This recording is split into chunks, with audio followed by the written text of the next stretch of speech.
Yes, sir. You already know it's your boy B Hayes. We back with another one, guys. Let's go and jump right into it. Before we do that, let's give this video a thumbs up or down. So, guys, in this video, we're going to be explaining how to turn $5 a day into $1 million or more over time. So let's go ahead and check it out. And before we get into the video, I'm just going to share some information with you guys.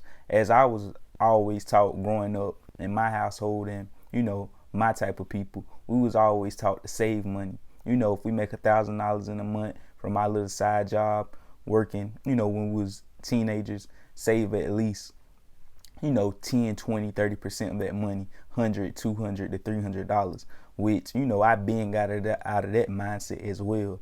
I'm in a point in my life now where I like to save majority. We're not even saving no more, but saving, investing, same thing in my eyes. Whenever you're doing both, you got to at least do both. You can't just save. You'll never get nowhere like that. You're going to lose into inflation. So basically, at the point in my life now, you want to save way more than you spend. You want to live way below your means. Get to the point to where, I feel like anybody in every situation, some people are dealt, harder cards, but I feel like you can live up under your means if you really want to.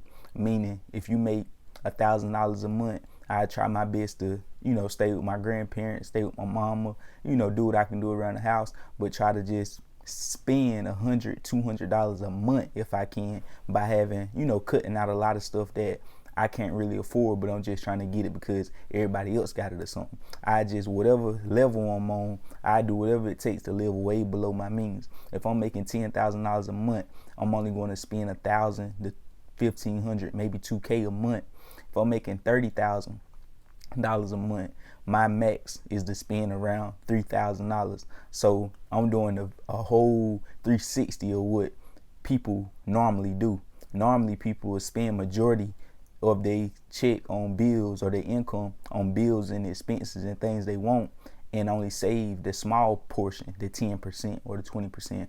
I'm saving 90% and spending only 10. So anyways, guys, and this not really about saving, because that's not how we're going to turn that $5 a day into millions. But you kind of want to do both. A lot of people try to say, no, don't save nothing, invest all your money, this, that, and the third. No, I'm the type of person, I feel, with this internet and phones and all this type of stuff, you don't know what could happen.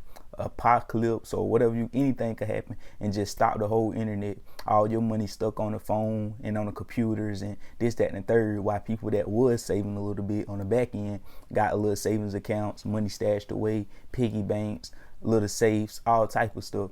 Like, I would never tell somebody to invest, put all their money into one place. So, but what I mean by this, you always want to be in the middle though. You want to save and you want to invest. You want to do both, and you want to have kind of more in investments than you do in your savings. But I only advise that once you get over a millionaire status, because once you over a millionaire status, I say that if you under a millionaire status, I would still have more majority of my money saved up than I do in investments. And that's because of security. Like I had just explained, anything could happen.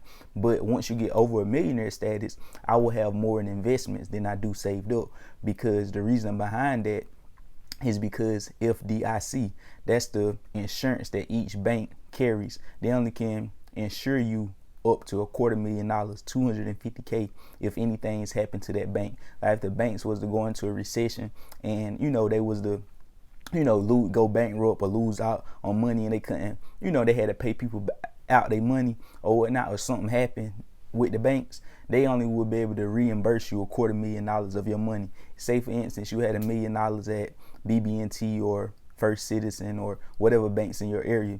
You had $1 million sitting there, and different banks probably got different insurance policies, but usually I see it's up to about $250,000. You got $1 million sitting in that bank and something happened, they only going to be able to reimburse you $250,000. You lost out on $750,000. So that's why it's best to have $1 million spread it out into 4 different banks. Each one of them got $250,000 policies. If something went wrong, I'd be able to pull $250,000 from each one of the banks. That's being diversified, not putting all your eggs in one basket. Going back to what I was just now saying, you get what I'm saying? That way, my million, I'd be able to recoup all my million because I was smart enough to put it in $250,000 in First Citizen, $250,000 in BB&T, $250,000 in SunTrust or whatever the different banks there is, just spreading it out, guys. So anyways, now let's get right back into the $5 a day. So let's check this out, guys. Over the past 30 years, the S&P 500 index has delivered a compound average annual growth rate of 10.7% per year. So the S&P 500 is being, over the past 30 years, going up annually over 10%, guys. That is phenomenal. However you say the word, guys. But anyways, the average, if you was to save your money the traditional way, like how we was taught, the average bank is going to pay you about 0.01% a year, guys. And that will come out to be like, if you was to save that $5 a day, let's put it in the calculation, that'd be a rate of 10% return for 45 years growth. And additional contribution, we're gonna put 1825, and that's because $5 a day times 365 is 1825. That'll come out to be $1.3 million, guys. 1.3 M's.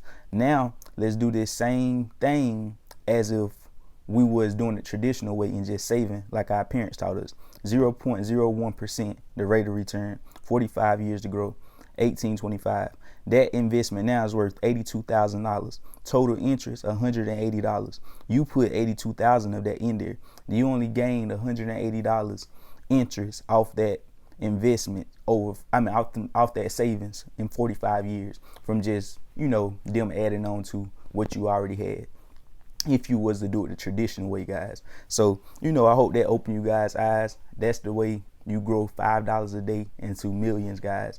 Invest it. That can either be, and that time frame could speed up very significantly if you just do $10 a day, $20 a day. That's just speeding up that curve. So you see how fast $5 could grow. So if you was to double that or triple that, it'll grow even faster, guys. So that's all I really got for you guys this video. I hope that opened up your your mindset about saving versus investing.